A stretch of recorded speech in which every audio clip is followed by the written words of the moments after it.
Ọkàn mi Olúwa ni, Jésù rẹ̀ ní gbọ́rọ̀ rẹ̀.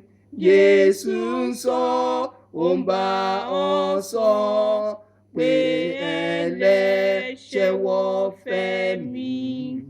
Gbàtàdé ọmọ dá ọ, ó gbọgbẹ́ mo wo ọ̀sán.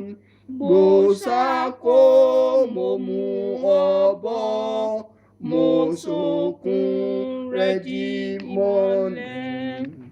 Kíkẹ́ ìyá lè mọ̀ sí ọmọ rẹ̀ tí ó bí. Lótìítọ́ ó lè gbàgbé, ṣùgbọ́n èmo rántí rẹ̀.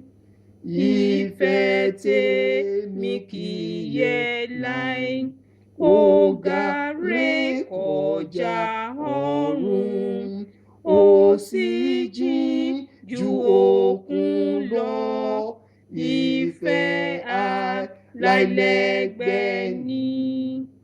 Wọ́n fẹ́rẹ̀ rògo mi náà, bí iṣẹ́ oore-ọ̀fẹ́ tán.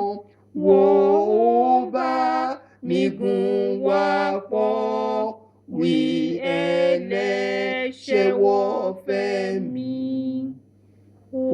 Olórí àròyé mi ní pé ìfẹ́ mi tútù, ṣùgbọ́n mo fẹ́ ọ Jésù.